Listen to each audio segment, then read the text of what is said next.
이것은 스승의 목소리이다. 외침과 어루만짐이다.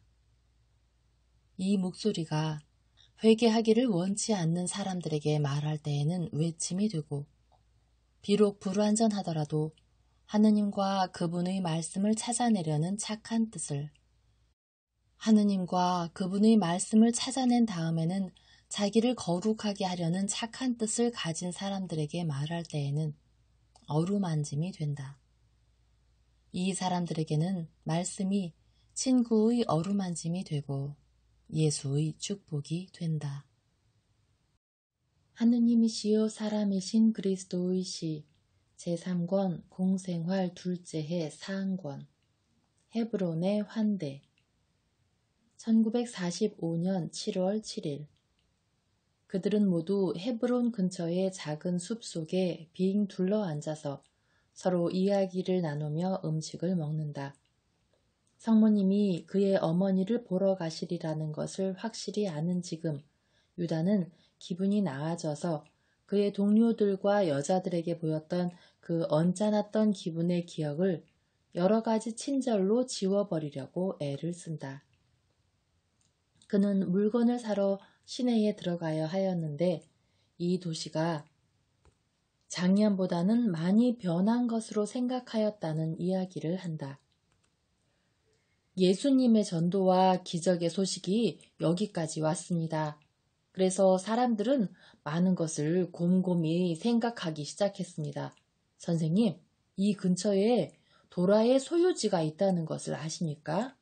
또 쿠자의 안에도 여기 이 산들 위에 땅과 성을 가지고 있습니다. 그것들은 그 여자의 지참금이라서 그 여자 개인 소유입니다. 쿠자의 아내와 도라의 농부들이 이 지역을 가꿔왔다고 할 수 있어요. 에스드렐론에서 온 농부들이 여기 있을 테니까요. 도라는 침묵을 지키라고 명령했습니다만 저는 그 사람들이 고문을 당하더라도 침묵을 지키지는 않을 것으로 생각합니다. 늙은 바리사이파 사람의 죽음으로 사람들이 큰 충격을 받았거든요. 아시겠어요?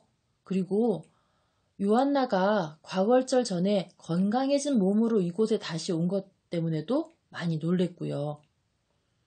그리고 선생님께 도움이 된 것으로는 아글라의 애인도 있었습니다. 아글라에는 우리가 여기로 지나간 뒤 얼마 안 돼서 도망쳤다는 거 아세요? 그리고 그 남자는 분풀이를 하느라고 죄 없는 여러 사람에게 마귀같이 행동을 했습니다. 이렇게 해서 사람들은 결국 선생님을 압박당하는 사람들의 원수를 갚아주시는 분으로 생각하게 됐고 선생님을 모시고 싶어 합니다. 저는 그 중에 좀 나은 사람들을 말하는 겁니다. 압박당하는 사람들의 원수를 갚아주는 사람, 맞다. 그러나 초자연적으로 그렇다.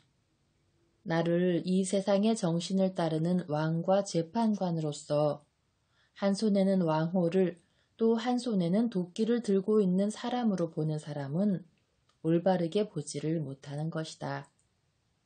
하지만 나는 분명히 여러 가지 억압에서 구해내려 왔다. 가장 중대한 죄의 억압, 병과 슬픔의 억압, 무지와 이기주의의 억압에서 운명이 그들을 높은 지위에 올려놓았다고 해서 사람들을 압제하는 것은 옳지 않으며 오히려 그 지위를 이용해서 밑에 있는 사람들을 도와주어야 한다는 것을 많은 사람이 깨달을 것이다. 라자로가 그렇게 하고 요한나도 그렇게 합니다. 하지만 그들은 수백 명 중에 2명일 뿐입니다.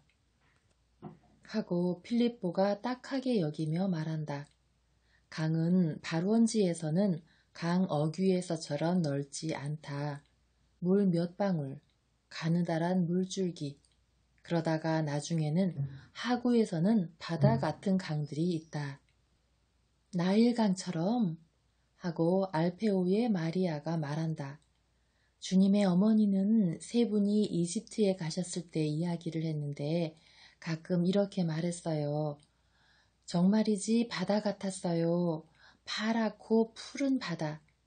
강물이 제일 많이 불었을 때 그 강을 보면 꿈만 같았어요 하고, 그리고 물에서 솟아나오는 것 같은 나무들 이야기를 하고, 또 물이 빠질 때 물에서 나는 것 같은 저 모든 푸른들 이야기도 해주었습니다. 자, 그럼 나는 이렇게 말하겠다.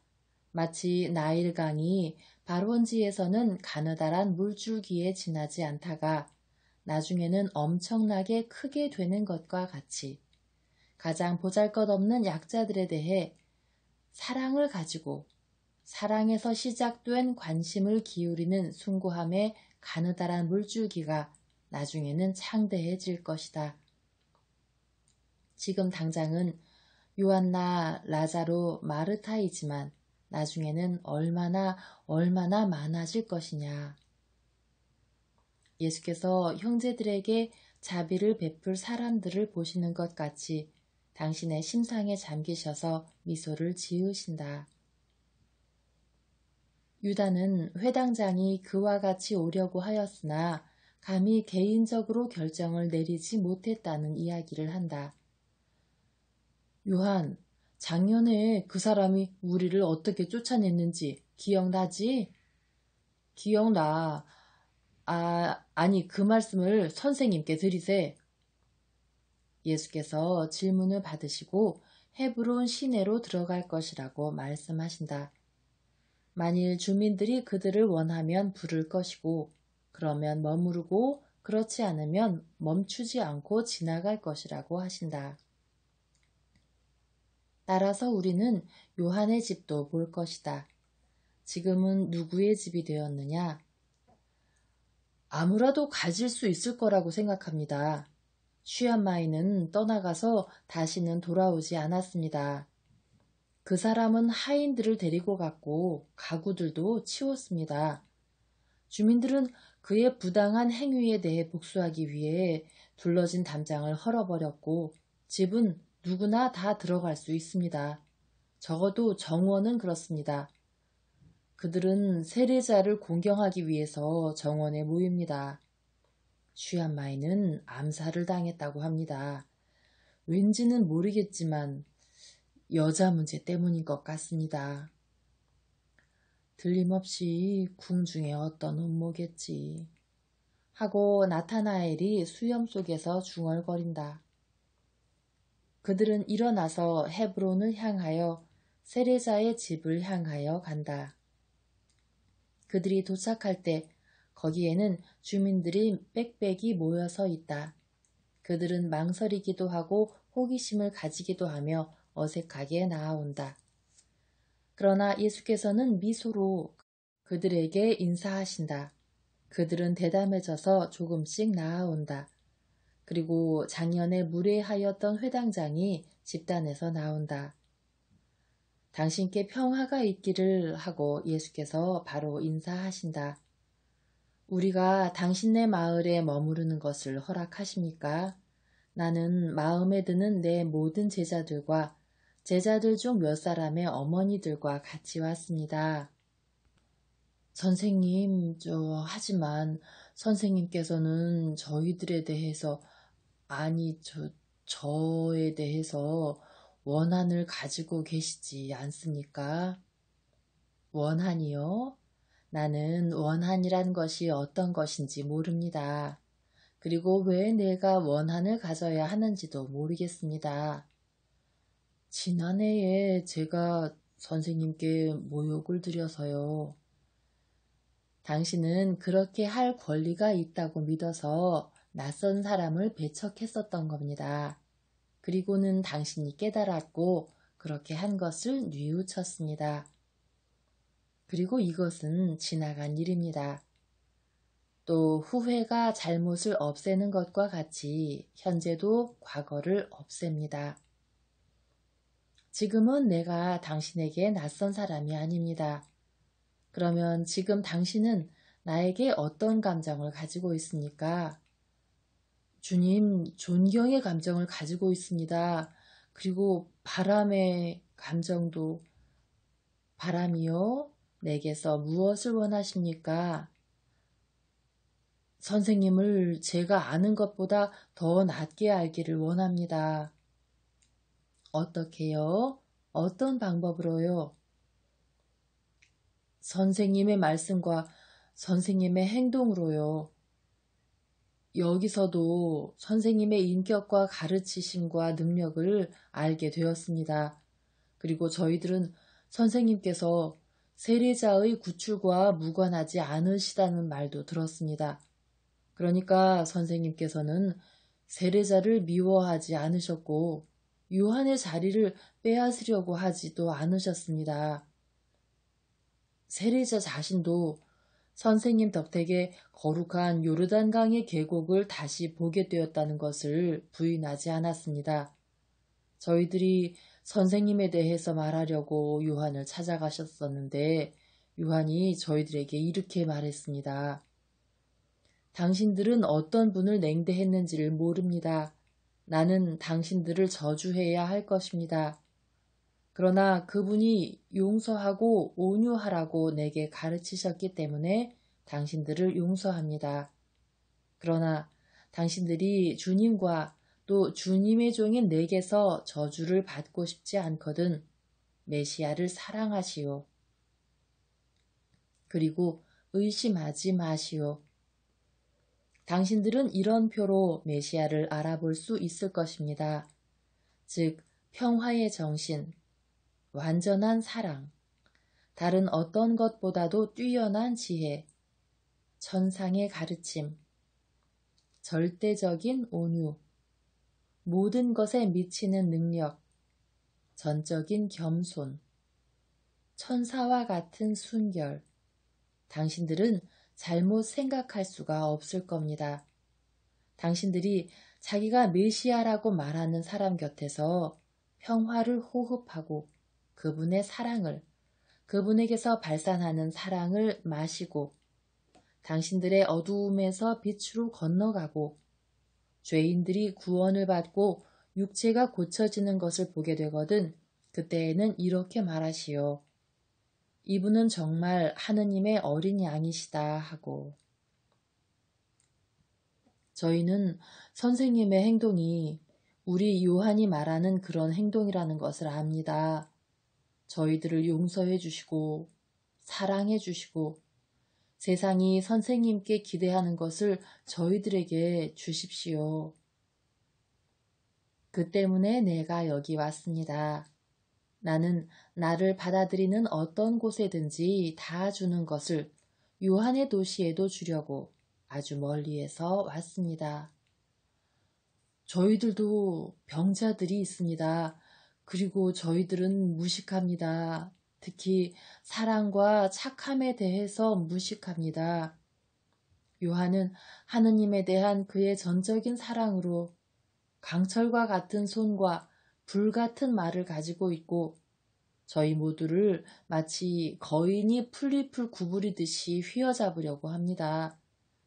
사람은 성인이기보다는 오히려 죄인이니까 많은 사람이 낙담하고 맙니다. 성인이 되기는 어려운 일이지요. 그런데 선생님께서는 구부리지 않고 일으키시며 불살라버리지 않으시고 방향제를 발라주시며 으스러뜨리지 않고 어루만져 주신다고 말들 합니다.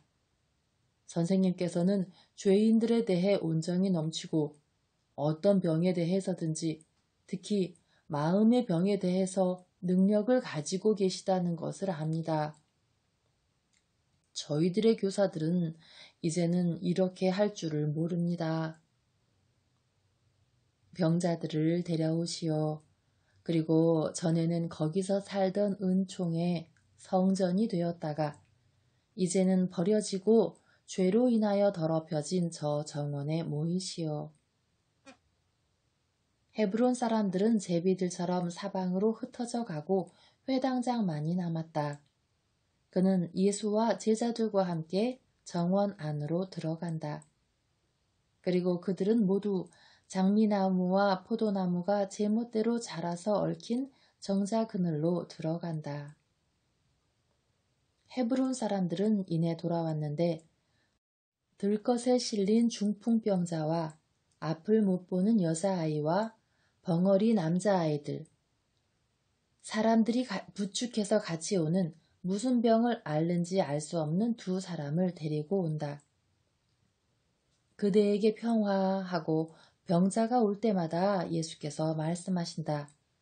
그런 다음 당신들은 내가 어떻게 해주기를 바라시오 하고 부드럽게 물으신다. 그런 다음에는 그 불행한 사람들이 제각기 자기 이야기를 하려고 하기 때문에 탄식이 합창처럼 울려 퍼진다. 앉아 계시던 예수께서 일어나시고 벙어리 아이에게로 가셔서 당신 침을 그의 입술에 바르시며 열려라 하는 위대한 말씀을 하신다. 또 침이 축축한 당신 손가락으로 소경의 감긴 눈꺼풀을 적시면서 같은 말을 하신다.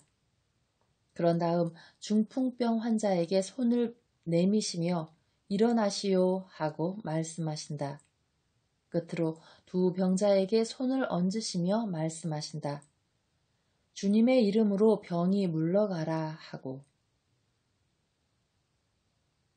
전에는 끙끙거리기만 하던 벙어리 아이가 분명한 발음으로 엄마 하고 말을 하고, 소녀는 빛을 향하여 떠진 눈꺼풀을 움직이고, 그에게는 모르는 존재였던 햇빛을 손가락으로 가려 눈을 보호하고 동시에 울기도 하고 웃기도 하며, 아직 빛에 익숙하지 못하기 때문에 눈을 반쯤 감으면서 또 바라다 본다. 소녀는 나뭇잎들과 땅과 사람들을 바라다보고 특히 예수를 쳐다본다. 중풍 환자는 자신 있게 들것에서 내려오고 인정 많은 들것 매는 사람들은 빈 들것을 쳐들어 은총이 내려졌다는 것을 멀리 있는 사람들에게 알게 한다. 그동안 두 병자는 기쁨의 눈물을 흘리면서 구세주를 공경하기 위하여 무릎을 꿇는다. 군중은 열광적으로 호산나를 외친다. 유다 곁에 있던 토마는 그를 아주 강렬하게, 뚫어지게, 그리고 아주 분명한 표정으로 들여다본다. 그래서 유다는 내가 바보였네, 용서하게 하고 대답하게 되었다. 환호 소리가 끝나자 예수께서는 말씀을 시작하신다. 주께서 여호수아에게 이렇게 말씀하셨습니다. 이스라엘 백성에게 이렇게 말하여라. 내가 모세를 시켜 말한 대로 도피성을 지정하여라. 자기도 모르는 사이에 실수하여 살인한 사람이 피신할 성읍들을 정하여서 그 성읍들을 살인자가 피살자의 안갚음을 할 근친에게서 벗어나 피할 곳으로 삼아라. 그런데 헤브론은 그런 도시들 중에 하나입니다. 그리고 이렇게 쓰여 있습니다. 그리고 성읍의 장로들은 무죄한 사람을 그를 죽이려고 찾는 사람에게 내주어서는 안 된다. 오히려 그를 받아들여 그 성읍에서 살게 허락해야 한다. 그 살인자는 심판이 있기까지, 그리고 현직 대사제가 죽을 때까지 거기에 머물러 있어야 한다. 그런 다음에야 자기 성읍, 자기 집으로 돌아갈 수 있다. 이 법에서는 이웃에 대한 자비로운 사랑이 지켜지고 마련되어 있습니다. 피고의 말을 들어보지 않고 그를 단죄하는 것과 분노의 폭발로 사람을 죽이는 것이 허락되지 않으므로 하느님께서 이 법을 정하신 것입니다. 도덕적인 차원의 죄악과 비난에 대해서도 이렇게 말할 수 있습니다. 알지 못하면서 비난하고 피고의 말을 들어보지도 않고 판결을 하는 것은 허용되지 않습니다.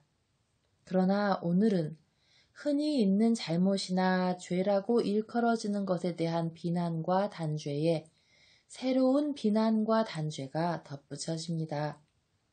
그것은 하느님의 이름으로 오는 사람들에 대하여 사람들이 행하는 것과 관계가 있습니다. 여러 세기 동안 이런 일이 예언자들에 대하여 일어났고 지금은 그리스도의 선구자와 그리스도에 대하여 일어나고 있습니다. 여러분은 이 일을 보고 있습니다. 세례자는 속임수로 세겜 지역 밖으로 유인되어 나가서 헤로데의 감옥에서 죽음을 기다리고 있습니다. 그것은 세례자가 거짓말과 타협에 절대로 동의하지 않을 것이기 때문입니다. 그의 목숨을 끊고 머리를 자를 수는 있을 것입니다. 그러나 그의 성실을 꺾지 못할 것이고 그가 신성하거나 초자연적이거나 도덕적인 모든 형태로 충실히 섬겨온 진리에서 그의 영혼을 떼어놓지도 못할 것입니다. 그리고 마찬가지로 그리스도를 곱절, 아니 10곱절이나 더 맹렬히 박해합니다. 그것은 그리스도가 헤로데에게만 이것은 당신에게 허용되지 않습니다 하고 말하는데 그치지 않고 죄를 발견하는 곳에 들어가거나 죄가 있다는 것을 아는 곳에 들어가면 어디에서나 어떤 부류도 빼놓지 않고 이것은 당신에게 허용되지 않소 하는 이 말을 벼락 같은 소리로 공언하고 또 그것을 하느님의 이름으로 하느님의 영광을 위하여 하기 때문입니다. 어떻게 이런 일이 있을 수 있습니까? 이제는 이스라엘에 하느님의 종이 없어진 것입니까? 아니, 있습니다. 그러나 그들은 우상이 되었습니다. 귀양간 사람들에게 보낸 예레미야의 편지에 다른 많은 말이 있는 가운데 다음과 같은 말이 있습니다. 그리고 그 말을 여러분이 잘 살펴보시기 바랍니다. 그것은 성경에 있는 말씀은 어느 것이든지 성령께서 그 당시의 사건에 대하여 쓰게 하신 그 순간에 벌써 미래에 있을 어떤 사실과도 관계가 있는 가르침이 되기 때문입니다. 그러니까 이렇게 쓰여 있습니다. 당신들이 바빌론에 들어가면 금, 은, 돌, 나무로 만든 신들을 볼 것입니다. 외국인들이 하는 방식을 본받지 말고 그것들을 무서워하지도 말고 두려워하지도 마시오. 그리고 마음속으로 이렇게 말하시오. 주님, 당신만을 흠숭해야 합니다 하고 그리고 편지에는 장색이 만든 혀를 가지고 있는 그 우상들에 대한 특별한 지시가 있는데 그 우상들은 창녀들을 꾸미기 위하여 우상들의 금을 벗겨가면서 나중에는 매음의 땀으로 더럽혀진 금을 빼앗아 우상을 꾸밀 생각을 하는 거짓 사제들을 나무라는데 그 혀를 쓰지 않는 그런 우상입니다. 녹이 슬고 좀이 쏠 수 있으며 사람이 얼굴을 씻어주고 옷을 입혀주어야만 때를 벗고 옷을 제대로 입으며 비록 왕홀과 도끼를 들고 있지만 혼자서는 아무것도 하지 못하는 그 우상들 말입니다. 그리고 예언자는 이렇게 결론을 내립니다. 그러므로 그것들을 두려워하지 마시오. 그리고 또 이렇게 계속합니다. 그 신들은 깨진 그릇처럼 쓸데가 없습니다. 그것들의 눈에는 신전에 들어오는 사람들의 발이 일으키는 먼지가 가득 차 있고 사람들은 그것들을 잘 가두어 둡니다. 마치 무덤에 가두는 것처럼 또는 왕을 모욕한 사람처럼 말입니다. 그것은 아무라도 그것들의 값진 옷을 빼앗아 갈 수 있기 때문입니다. 그것들은 신전에 마치 장작 모양으로 놓여 있기 때문에 등잔의 빛을 보지 못하고 그래서 등잔들은 그것들을 그을려 검게 하는 데에나 소용됩니다. 그러는 동안 올빼미와 제비와 다른 새들이 그것들의 머리 위로 날아다니면서 똥으로 더럽히고 고양이들은 그 옷 속에 잠자리를 만들고 옷을 찢습니다. 그러므로 그것들을 두려워할 필요가 없습니다. 그것들은 죽은 물건들이니까요. 금도 그것들에게는 소용이 없고 과시하기 위한 것뿐입니다. 그리고 그것을 닦지 않으면 반짝이지 않으며 그것들을 만들 때에도 아무것도 깨닫지 못했습니다. 불에 집어넣어도 깨어나지 못했습니다. 사람들은 그것들을 엄청난 돈을 주고 샀습니다. 그것들은 창피하게도 힘이 없기 때문에 사람이 마음대로 데리고 다닐 수 있습니다. 그러면 왜 그것들을 신이라고 부릅니까? 그것들에게 재물을 바치고 그것을 하는 사람들도 이해하지 못하고 보는 사람들도 믿지 않는 헛된 의식에 과장된 태도로 그것들을 숭배하니까 말입니다. 그것들에게 해로운 일을 하건 좋은 일을 하건 그것들은 거기에 무관심하고 왕을 택하거나 물러나게 할 능력이 없고 재물을 주거나 해를 끼칠 수도 없으며 사람을 죽음에서 구해내지도 못하고 그를 지배하는 사람에게서 약한 사람을 구해내지도 못합니다. 그것들은 과부와 고아들을 불쌍히 여기지도 못합니다. 그것들은 산에 있는 돌과 같습니다. 그 편지는 대강 이렇게 되어 있습니다. 자, 보시오. 우리도 주님의 종들 가운데에 이제는 성인들이 아니라 우상들을 가지고 있습니다. 이 때문에 악이 선과 맞설 수가 있는 것입니다. 이제는 거룩하지 않고 또 거짓 착한 외양 속에 그들의 소굴을 만드는 사람들의 지능과 마음을 지저분한 것으로 더럽히는 악이 말입니다.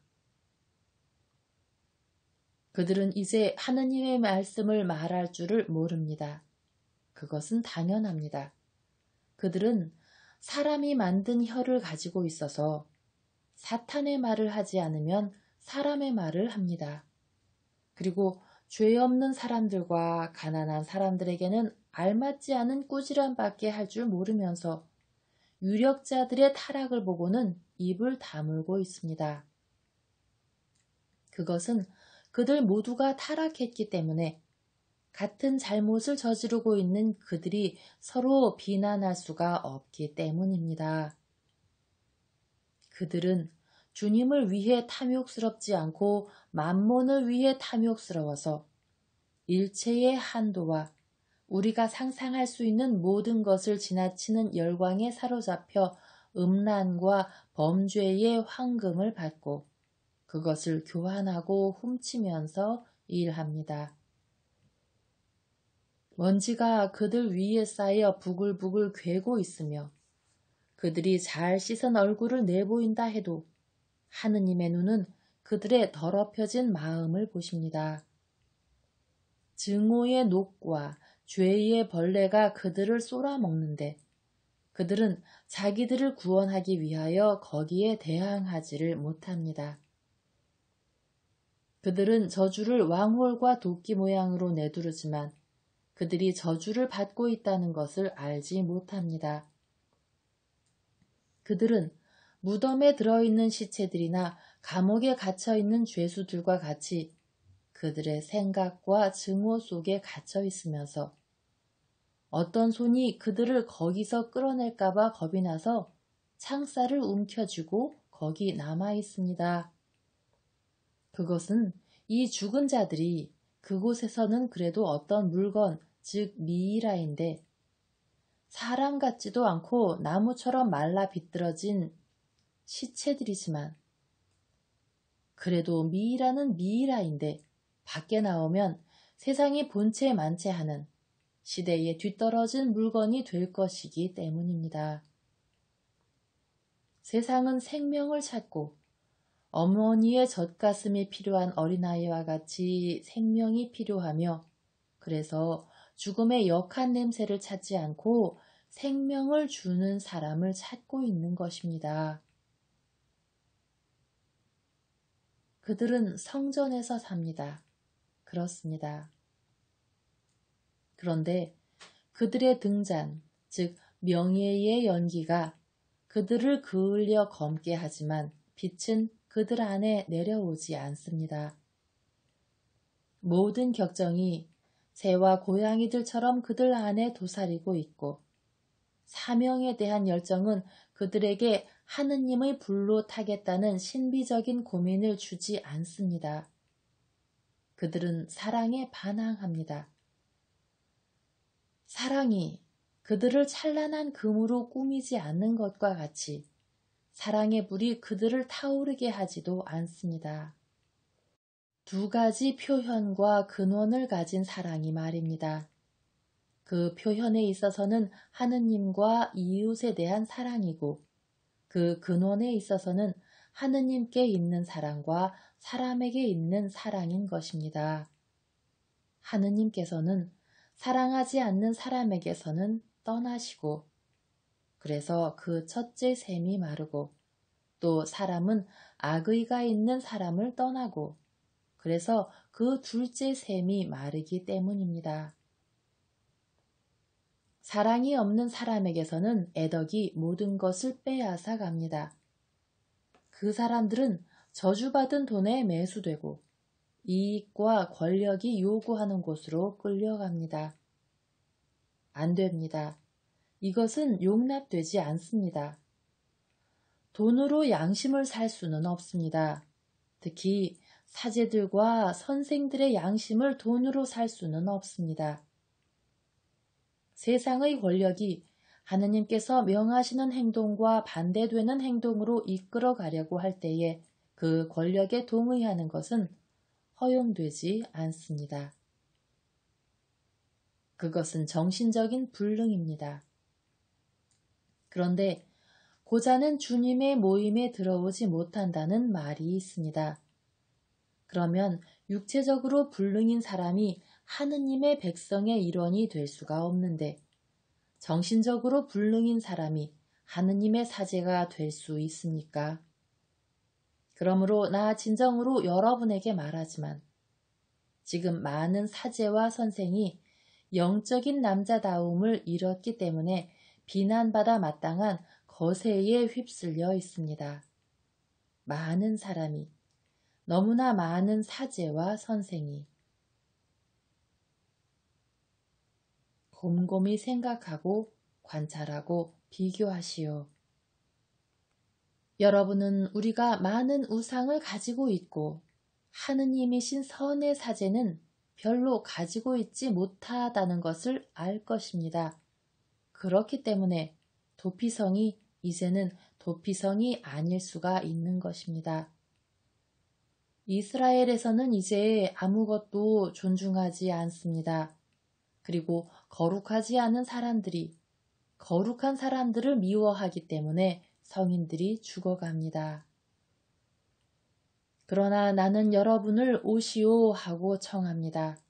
나는 여러분을 요한의 이름으로 부릅니다. 요한은 거룩했기 때문에 고통을 당했고 내 앞장을 서가면서 어린 양이 갈 길에서 더러운 것들을 치우려고 했기 때문에 사람들이 그를 해쳤습니다. 와서 하느님을 섬기시오. 때가 가까웠습니다. 구속을 준비 없이 맞지 마시오. 씨를 뿌린 땅에 비가 오게 하시오. 그렇지 않으면 비가 와도 아무 소용이 없을 것입니다. 여러분, 헤브론에 여러분이 앞장을 서야 합니다. 여기서 여러분은 즈가리아와 엘리사벳과 같이 살았는데 그분들은 하느님에게서 유한을 받을 만한 자격이 있는 성인들이었습니다. 이곳에서 요한이 그의 참다운 어린아이의 순진함으로 은총의 향기를 풍겼고 그의 광야에서는 타락을 막는 경탄할 만한 그의 은총의 향을 여러분에게 보냈습니다. 여러분의 요한을 실망시키지 마시오. 요한은 이웃 사랑을 말하자면 하느님다운 단계에까지 이끌어가서 광야의 가장 하찮은 주민을 동향이는 여러분을 사랑하듯이 사랑하게 되었습니다. 그러나 그는 틀림없이 여러분에게 구원을 얻어줄 것입니다. 그런데 구원은 주님의 목소리를 따르는 것이고 그분의 말씀을 듣는 것입니다. 이 사제의 도시에서 떼지어 하느님을 섬기러 오시오. 나는 지나가면서 여러분을 부릅니다. 여러분은 자비의 말씀을 한마디만 듣고도 그들이 가던 길을 버리고 선행의 길로 오는 창녀들보다 못한 사람이 되지 마시오. 내가 이곳에 도착할 때, 아니 선생님께서는 원한을 품고 계시지 않습니까? 하는 말을 들었습니다. 원한이요? 천만에요. 내가 여러분에 대해 품고 있는 것은 사랑입니다. 그리고 여러분이 내 백성 가운데 있는 것을 보기를 바라고 있습니다. 모든 종류의 예속에서 벗어나게 하여 관능과 죄의 광야인 홍해 저편에 있는 하느님의 나라라는 참된 약속의 땅을 향한, 즉 큰 기쁨이 많고 평화가 가득 찬 영원한 땅을 향한 새로운 집단 이동으로 내가 하느님께로 인도해가는 백성 말입니다. 오시오. 사랑이 지나가고 있습니다. 사랑에 받아들여지기 위하여는 착한 뜻만 있으면 되는 것이니까 그 사랑을 따르기를 원하는 사람은 따를 수 있습니다.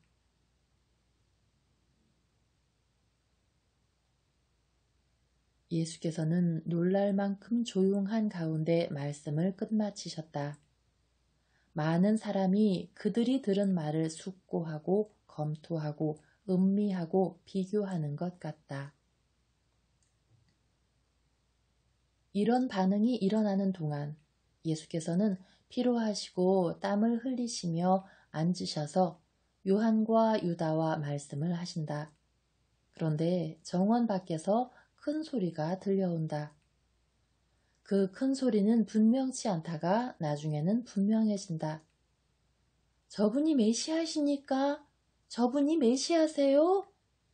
그리고 그렇다고 하니까 불구자 한 사람을 앞으로 나아오게 하는데 어떻게나 기형으로 생겼는지 몸이 S자와 같다. 아이고 마살나루구만. 아니 저 사람은 너무나 보기가 흉하게 생겼는데 뭘 바라는 건가? 저 여자가 어머니야. 불쌍도 하지. 선생님, 남편은 그의 아들인 저 조생아 때문에 저 여자를 내쫓았습니다. 그래서 여기서 구걸을 해서 살아갑니다. 근데 지금은 늙어서 죽은 날이 얼마 남지 않았습니다. 조생아는 그것은 틀림없는 사실이다. 조생아는 이제 예수 앞에 와 있다. 그 사람은 어떻게나 몸이 굽었고 기형인지 예수께서는 그의 얼굴을 보실 수도 없을 지경이다. 그는 인간 침팬지 또는 인간 낙타의 희화와 같다. 나이 먹고 불쌍한 어머니는 말도 못하고 그저 신음만 한다. 주님, 주님, 믿습니다. 주님. 예수께서는 겨우 당신 허리에까지 오는 그 사람의 보기 흉하게 된 어깨에 두 손을 얹으시고 하늘을 우러러 보시며 천둥 같은 목소리로 말씀하신다. 일어나서 주님의 길을 걸으시오. 그러자 그 사람은 경련을 느끼더니 지극히 완전한 사람처럼 일어나 껑충껑충 뛴다. 변화가 어떻게나 급격했던지 그 사람은 지금까지 그 비정상적인 자세에 고정시켜 놓았던 용수철을 제거한 것 같다. 이제는 그 사람이 예수의 어깨에까지 닿는다. 그 사람은 예수를 쳐다보더니 어머니와 함께 무릎을 꿇고 그의 구원자의 발에 입맞춤한다. 그런 다음 군중 속에서 일어나는 일은 이루 말할 수가 없다. 그래서 예수께서는 본의 아니게 헤브론에서 묵으실 수밖에 없다. 사람들이 예수를 떠나지 못하시게 하려고 나가는 길을 빨리 막았기 때문이다. 이렇게 하여 예수께서 지난해 이래로 몹시 변한 늙은 회당장의 집으로 들어가신다.